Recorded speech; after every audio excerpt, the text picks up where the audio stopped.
자, 이제는 여러분들에게 프랑스어 발음에 대해서 조금 자세히 보는 시간을 갖겠습니다.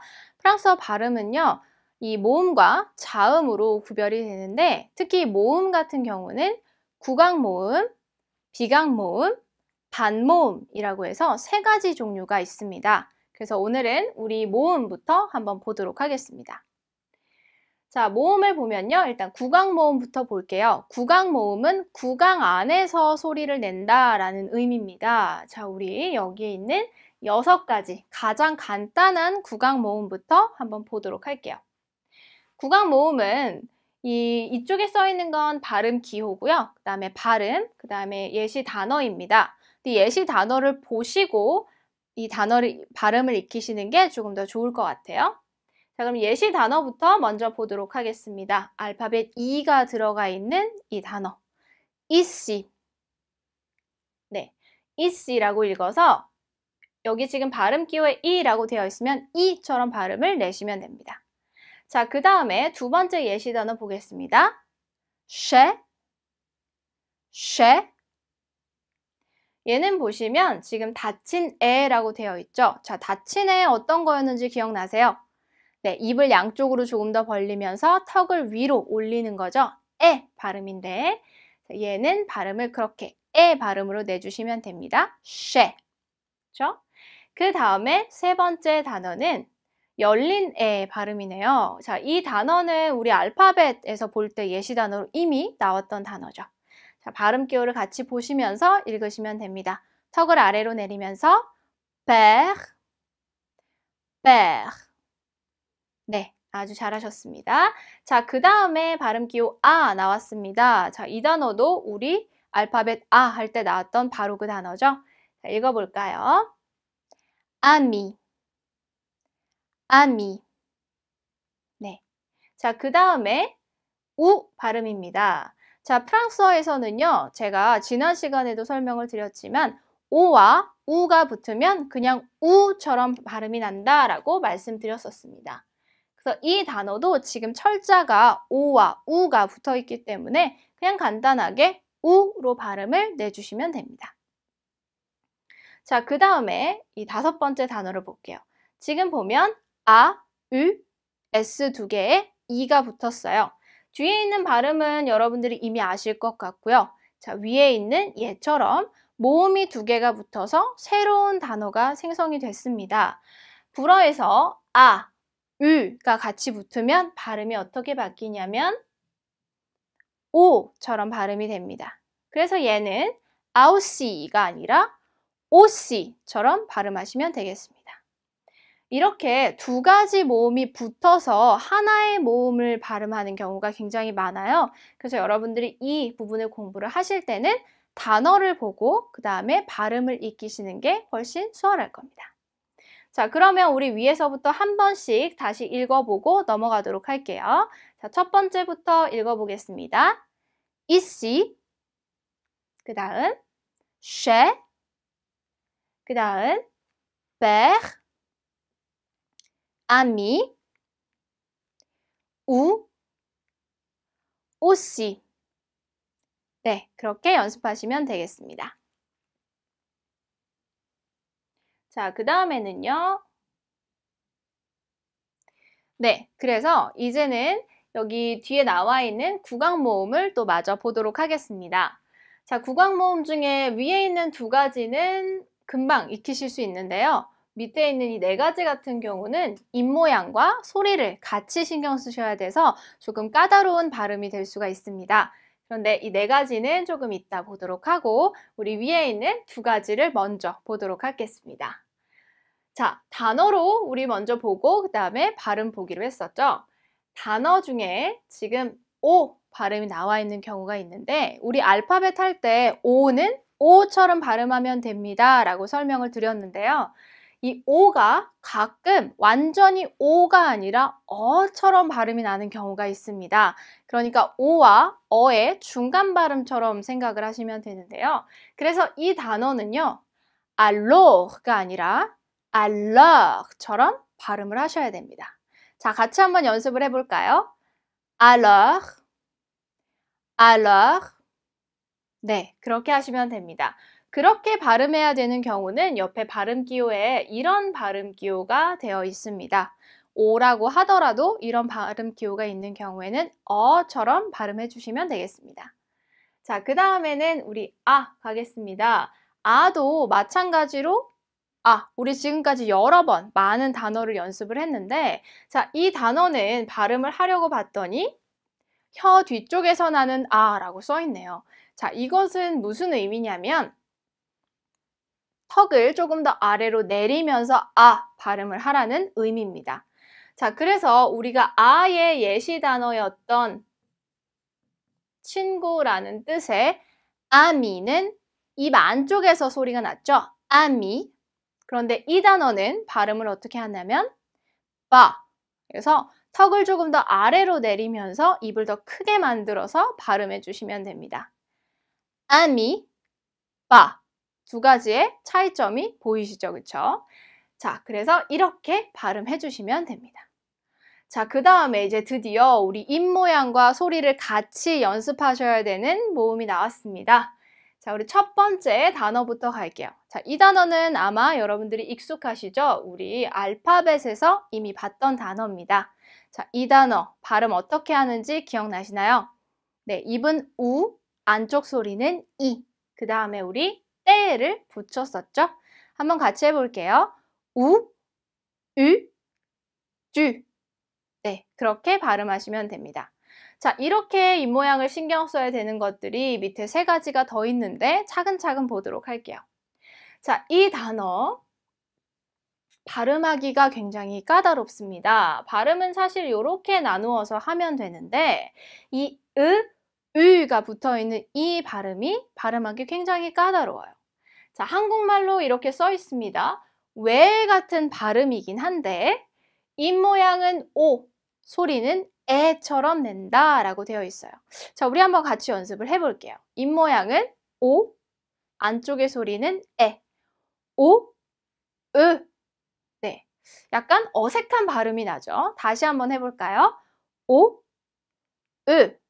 네, 자, 그 상태 그대로 우리 이 단어 발음해 보도록 하겠습니다. 위 2번 있으니까 2번 발음하셔야 됩니다. 자, 해볼게요. 오, 으, 으르. 한번 다시 해볼까요? 오, 으, 으르. 네, 그렇게 발음하시면 됩니다. 자, 이 단어는 사실 해피하다, 행복하다라는 단어라서 여러분들이 앞으로 되게 많이 발음하시게 되는 단어가 될 거예요. 그래서 지금 우리 발음을 배울 때 여러 번 반복해서 연습하시면 되겠습니다. 자, 그 다음 단어 가겠습니다. 얘도 우리 아까 그쵸? L의 예시 단어로 봤던 거예요. 르라고 하시면 되는데 보면 발음이 으라고 되어 있죠. 하지만 완전히 으는 아닙니다. 르가 아니라 르처럼 발음하셔야 됩니다. 자, 이 입 모양 어떻게 만드나요? 입은 오처럼 하고 소리는 으처럼 낸다. 자, 같이 한번 해보겠습니다. 입은 오, 으. 다시 한번 해볼게요. 오, 으. 그 단어, 그 발음, 그 입 모양 그대로 우리 L 붙여볼게요. 오, 르. 네, 그렇게 발음하시면 되겠습니다. 완전히 르도 아니고 오도 아니고 우도 아닌 아주 애매한 발음이 됐네요. 자, 그 다음에 드디어 마지막 4번째입니다. 자, 마지막 4번째. 이 단어는 마찬가지로 아까 위에서 봤던 거하고 선생님 똑같은 거 아닌가요? 라고 하실 수 있어요. 비슷한데 아주 미세하게 다릅니다. 자, 이 단어는 버터라는 뜻인데요. 발음은 beurre, 이렇게 발음하셔야 됩니다. 자, 얘는 우리 발음을 어떻게 만들까요? 입 모양은 오처럼 하고 소리는 에처럼 낸다 라고 했습니다.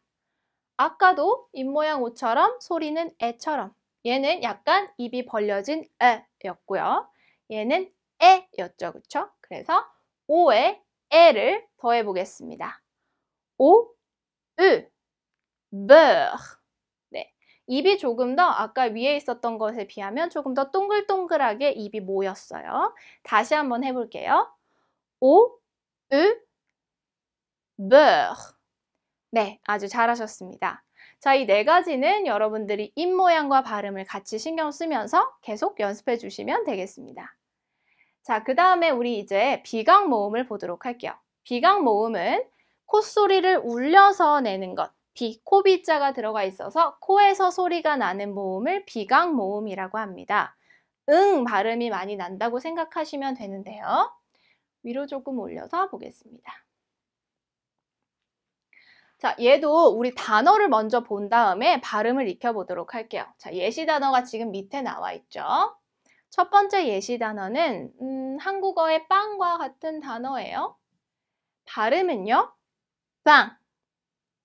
한 번 더 해볼게요. 빵. 그 다음 와인이라는 뜻의 이 단어는요, vin. vin. 네.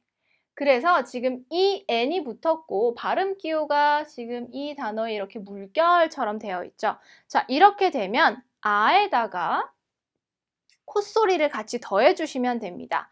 아, 응. 아, 응. 저 완전히 앙도 아니고 아도 아닌 중간 발음으로 내주시면 됩니다. 자, 같이 한번 다시 읽어볼게요. 빵, vin. 네, 아주 잘하셨습니다. 자, 그 다음에는 이제 우리 두 번째 어에 콧소리 내는 발음 해볼게요. 자, 단어 월요일이라는 뜻입니다. 한번 읽어볼까요? lundi, lundi. 그 다음 퍼퓸, 향수라는 뜻의 이 단어 읽어볼게요. parfum, parfum. 지금 보시면 아시겠지만 약간 같은 발음에다가 발음이 들어갔어요. 콧소리가 들어갔죠? 렁디도 아니고 러디도 아닌 중간 발음 랑디. 코에서 소리를 울려서 내주시면 되겠습니다. 그 다음에 우리 그 밑에 세 번째 콧소리 볼게요. 오에다가 on이 붙으면 발음입니다. 완전히 옹도 아니고 오도 아닌 중간 발음 옹, 중간 발음 옹. 그래서 위에 코를 막아서 소리를 내주시면 됩니다. 자, 한번 발음을 읽어보도록 할게요. 몽, 농. 그래서 on이 붙으면 이 두 단어의 중간 발음 오와 옹의 중간 발음처럼 발음 난다고 생각하시면 되겠습니다. 자, 그 다음에는 우리 아에 이응 발음이 들어간 걸 해볼게요. 자, 이런 발음 기호가 있는 경우에는 이런 소리가 납니다. 첫 번째 단어는 방이라는 뜻이에요. 읽어볼게요. chambre, chambre. 두 번째는 입구라는 뜻입니다. entrée, entrée. 자, 둘 다 보시면 아시겠지만 마치 어에 이응 콧소리가 붙은 것처럼 소리가 났죠. 자, 그래서 이런 발음 기호가 있는 경우 우리 어의 콧소리 이렇게 내주시면 되겠습니다. 다시 한 번씩 읽어보고 넘어갈게요. chambre, entrée. 네, 아주 잘하셨습니다. 자, 그 다음에는 우리 반모음이라는 걸 한번 가볼게요. 반모음이라고 하는 것은요. 반모음이라고 하는 것은 모음과 모음, 모음이 반짜리 모음이다 라고 해서 반모음이라고 이야기를 합니다. 자, 얘도 마찬가지로 단어를 먼저 보고 발음을 익히시는 게 좋을 것 같아요. 자, 이 첫 번째 단어는요. 이 두 개의 눈을 다 이야기하는 뜻입니다.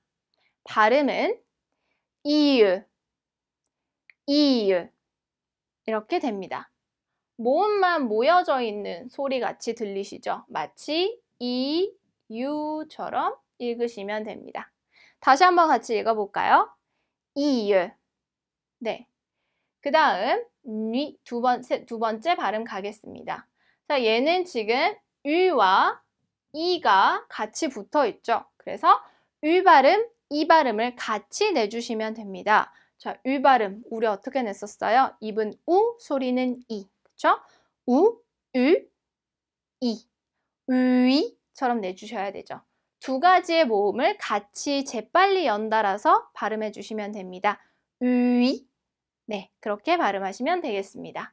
자, 그 다음에 yes에 해당하는 네라는 뜻의 이 단어는요. 마찬가지로 지금 위와 이가 있고 앞에 오가 하나가 더 붙었네요. 제가 앞서서 여러분들에게 설명드렸을 때 불어에서는 모음이 여러 개가 붙으면 합쳐서 발음합니다 라고 설명드렸었어요. 보시면 오와 으가 붙으면 어떤 발음이 난다고 했었나요? 우 발음이 난다고 했었습니다. 자, 우 발음에다가 이가 같이 와야 되겠죠? 그러면 우, 이, 우이처럼 발음해 주시면 됩니다. 조금 더 빨리 읽어볼까요? 우이, 네, 위, 그렇게 발음해 주시면 됩니다. 이렇게 해서 지금 반모음 세 가지를 같이 봤습니다. 자, 이런 반모음이나 비강모음이나 구강모음이나 이런 것들은 우리가 오늘은 이 개념을 파악하는 수준으로 보시면 되고요. 이제 앞으로 여러분들이 수업이 진행되면서 각각의 단어가 나올 때마다 익히시면 훨씬 더 이해가 빠르실 것 같습니다. 오늘은 이러한 다양한 모음들이 있다 정도의 개념으로 넘어가시면 되겠습니다. 자, 그 다음에는 우리 이제 자음을 보도록 하겠습니다. 자음은요, 아마 알파벳에서 이미 익히셨겠지만 된소리가 굉장히 많이 나죠. 뿌, 뜨, 스, 그처럼 된소리가 많이 나는 것이 특징입니다. 자, 그런데 여기에서 하나 더 발음을 추가를 하자면 특이한 것이 무엇이 있냐면 제와 n이 같이 붙어 있는 발음입니다. 얘는 우리가 쉐, n의 발음을 알고 있기 때문에 그는 또는 르는처럼 발음이 될 것 같지만 이렇게 두 개가 붙는 경우에는 아예 새로운 발음이 탄생을 하는 거죠. 자, 어떤 발음이냐면 마치 라자냐의 마지막 느 발음처럼 납니다. 그래서 여기서는 마치 냐 또는 뉴처럼 발음해 주시면 돼요. 아마 우리 이 단어에서 이미 여러분들이 눈치를 채셨겠죠? 자, 이 단어는 어떻게 읽었나요? 우리 알파벳에서 이미 봤던 단어입니다. champagne, champagne. 여기도 보면 JN 같이 붙어서 champagne처럼 발음이 났죠.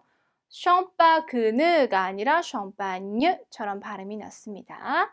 자, 그 다음에 또 다른 술의 이름이죠. 꼬냑도 마찬가지로 스펠링이 JN 붙어 있기 때문에 꼬그낙이 아니라 꼬냑처럼 발음이 됩니다. 자, 이렇게 해서 자음은 아마 우리가 이미 알파벳에서 공부를 했기 때문에 크게 볼 부분은 없고요.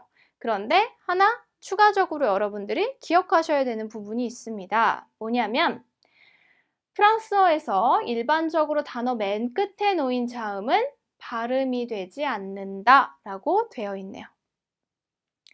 우리 알파벳에서 알파벳 예시 단어 봤을 때 제가 이 단어 가지고 설명을 한번 드렸었어요.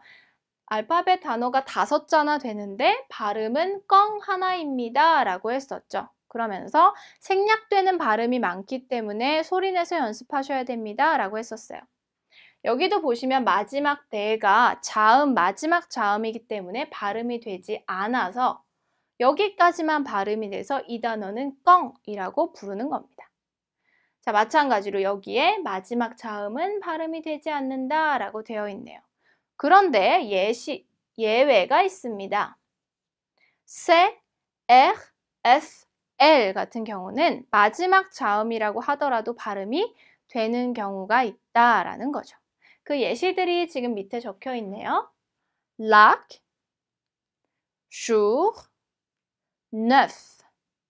자, 이런 단어들은 마지막까지 발음이 되는 거죠.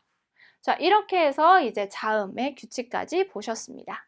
자, 그러면 이제는 프랑스어 발음 중에 가장 중요하게 기억하셔야 되는 2가지 법칙을 설명드리도록 하겠습니다.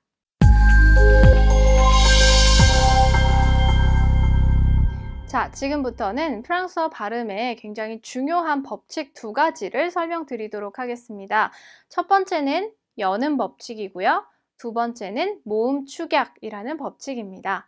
자, 이 두 가지는 프랑스어 발음에도 굉장히 중요한 영향을 주는 법칙이기 때문에 한번 자세히 보도록 하겠습니다. 자, 첫 번째, 여는 법칙부터 볼게요. 책에 보면 일반적으로 단어 끝에 자음 철자가 발음이 되지 않는데, 그쵸? 이 부분은 제가 설명을 드렸죠? 가장 마지막에 붙는 자음은 발음이 되지 않습니다. 그런데 뒤에 이어지는 단어의 첫 글자가 뭐에서? 모음이나 또는 무음의 아슈죠. 그쵸? 이렇게 두 가지 종류로 시작이 되는 경우에는 뒤에 모음과 이어져서 발음된다라고 합니다. 자, 이러한 것들을 여는 법칙이라고 하고 불어로는 리에종이라고 합니다. 예를 들어서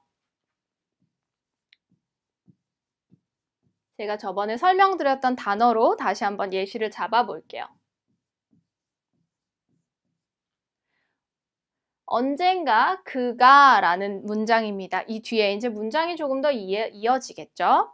자, 원래대로 이 단어라면 마지막 때가 발음이 되지 않기 때문에 껑 이렇게 발음이 되는데 뒤에 보니까 이가 왔어요. 모음이 왔죠. 이렇게 되면 없어졌던 대가 발음이 뒤에 붙어서 발음이 나버립니다. 그래서 껑 일처럼 발음되는 게 아니라 대가 뒤에 살아나면서 껑찔처럼 발음이 되는 거죠.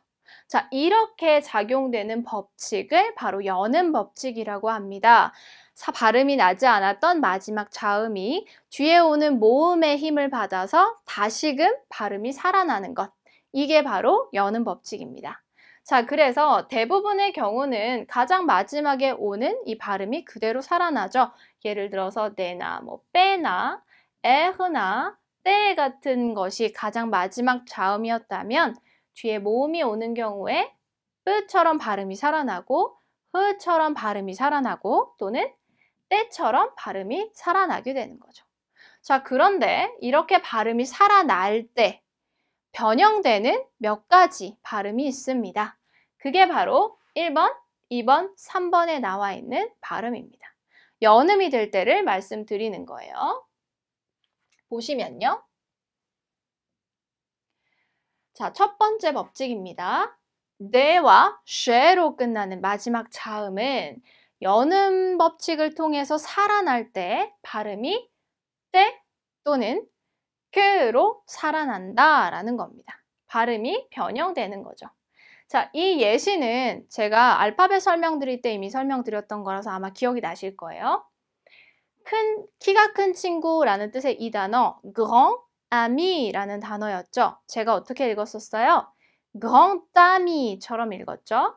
마지막 대였기 때문에 얘가 뒤에로 살아나면서 grand am이가 돼야 되는데 내 경우는 뒤로 붙으면서 뜨처럼 발음이 된다는 겁니다. 그래서 grand am이가 아니라 grand am이처럼 발음해 주시면 됩니다.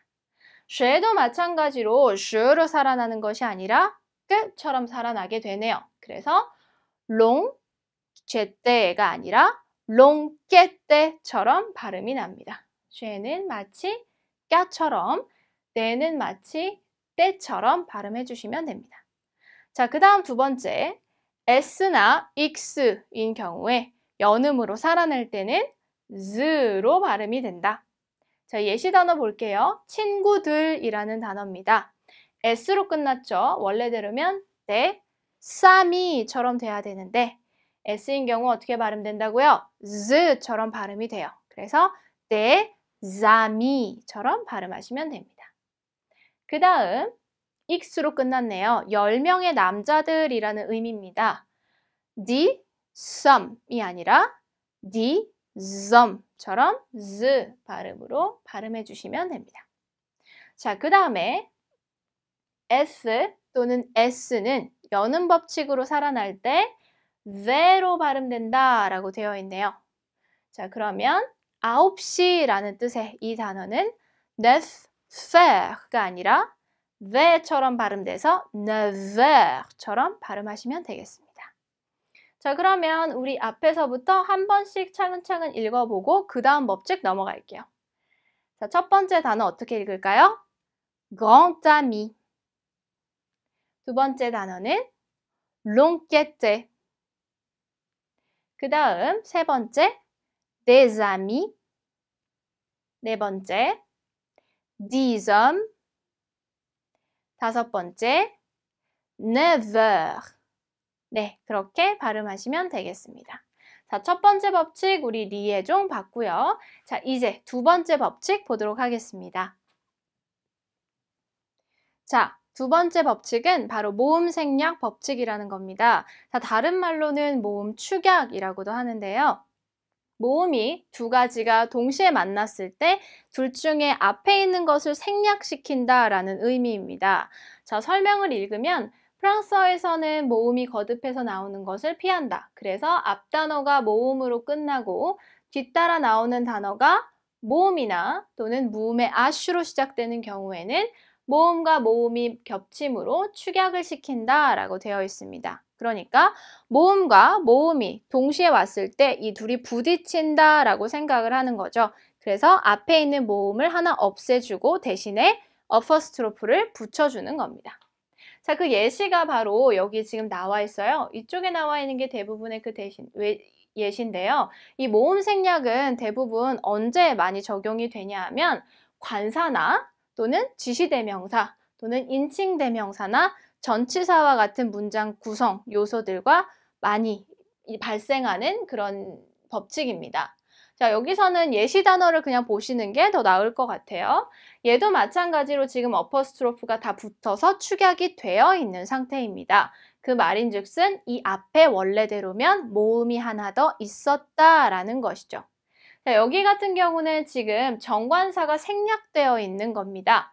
원래 르나 라가 생략이 되었는데 왜냐하면 뒤에 있는 이 단어가 아슈로 시작하거나 또는 모음으로 시작이 된 거죠.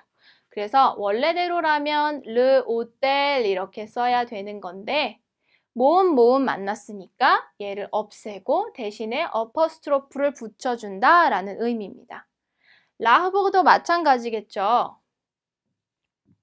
원래는 이렇게 들어가야 되는 건데 두 개 모음이 동시에 만나기 때문에 하나 없애주고 어퍼스트로프를 붙여준다. 그래서 le arbre가 아니라 l'arbre처럼 들어가는 거죠. 자, 그래서 이런 형태가 되는 거고요. 다른 지시 대명사도 마찬가지, 인칭 대명사들도 마찬가지, 전치사도 마찬가지입니다. 발음은요, 마치 이 어퍼스트로프가 없는 것처럼 발음해 주시면 됩니다. 앞에 있었던 것도 마치 어퍼스트로프가 없는 것처럼 l'hôtel, l'hôtel. 네, 두 번째 볼까요? l'arbre, l'arbre. 네, 그 다음 얘는 우리 알파벳에서 이미 봤죠? c'est, 네. 그 다음에 인칭대명사 나는 살고 있다 라는 뜻의 이 단어는요. j'habite, j'habite. 네. 그 다음에 이 문장은 굉장히 유명한 문장이에요. 그쵸? 불어를 배우지 않아도 누구나 다 알고 있는 문장입니다. 나는 너를 사랑한다 라는 뜻이죠. 얘도 마찬가지로 원래는 뜻, 이렇게 붙어 있었던 건데 으와 아가 모음이기 때문에 충돌돼서 사라져서 je t'aime이 되는 겁니다. 자, 다 같이 한번 읽어볼까요? Je t'aime, je t'aime. 네. 자, 그 다음 이 단어도 마찬가지로 원래대로면 de, habitude 이렇게 들어가야 되는 단어인데 아슈도 무음처럼 간주된다고 했죠. 그래서 모음이 만나서 얘가 없어지고 대신에 어퍼스트로프를 붙였다. 자, 발음은 이렇게 됩니다. d'habitude, d'habitude. 네, 그렇게 발음해 주시면 됩니다.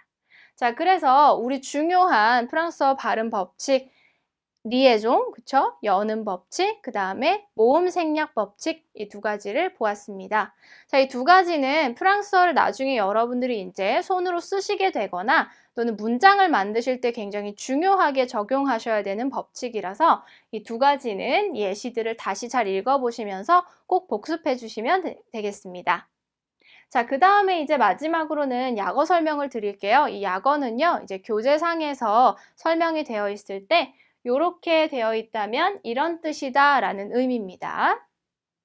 첫 번째, 여성과 남성 복수 이렇게 되어 있는데 대부분의 경우 명사나 형용사에 많이 설명이 되어 있을 겁니다. 프랑스어에서는 모든 명사가 남성 명사인지 여성 명사인지 성이 정해져 있어요. 그래서 그거에 따라서 앞에 붙이는 관사라든지 또는 뒤에 붙이는 형용사라든지 이러한 표현들이 조금씩 달라집니다. 그래서 이 두 가지는 구별이 되어 있어요. 그래서 F라고 써 있으면 féminin, 여성, M이라고 써 있으면 masculin, 남성입니다. 그 다음에 PL로 써 있는 것은 pluriel이라고 해서 복수형이다 라는 표시고요. 그 다음에 앞에 있는 ENF는 infinitif라고 해서 동사의 원형이거나 또는 부정법이다 라는 의미입니다. 그 다음에 밑에 있는 두 가지는 같이 보시는 게 좋은데요. 약어라서 QC 되어 있는 것은 quelque chose의 약어입니다. 앞에 글자를 하나씩 땄죠. 이것은 무엇 또는 사물이라는 뜻이고 밑에 있는 QN 같은 경우는 quelqu'un이라는 단어의 약어입니다. 누군가 또는 사람이라는 뜻입니다. 이 두 가지의 약어는 여러분들이 어디서 많이 보시게 될 거냐면 문법 설명이나 또는 이 표현 설명에서 자, 이 표현의 원래 원형이 어떻다라는 걸 설명할 때 많이 말씀드리게 될 겁니다. 그래서 약어 설명은 이 정도로 보시고요. 교재에서 설명이 나올 때마다 이 약어를 보시면서 공부해 주시면 되겠습니다. 자, 그러면 우리 이렇게 해서 발음 두 강의가 모두 끝났습니다. 자, 아마 이 개념 설명을 계속 드리는 거라서 여러분들이 조금 지루하셨을 수 있을 것 같아요. 그런데 이 발음 두 강의를 통해서 앞으로 우리가 배우게 되는 20강의 강의 동안 여러분들이 더 정확한 발음을 익히실 수 있다라고 생각을 하시고요. 꼭 소리내서 연습해 주시면 되겠습니다. 그러면 우리 발음 강의 여기까지 마치도록 하고 이제 1강에서 뵙도록 하겠습니다. 수고 많이 하셨습니다. À bientôt!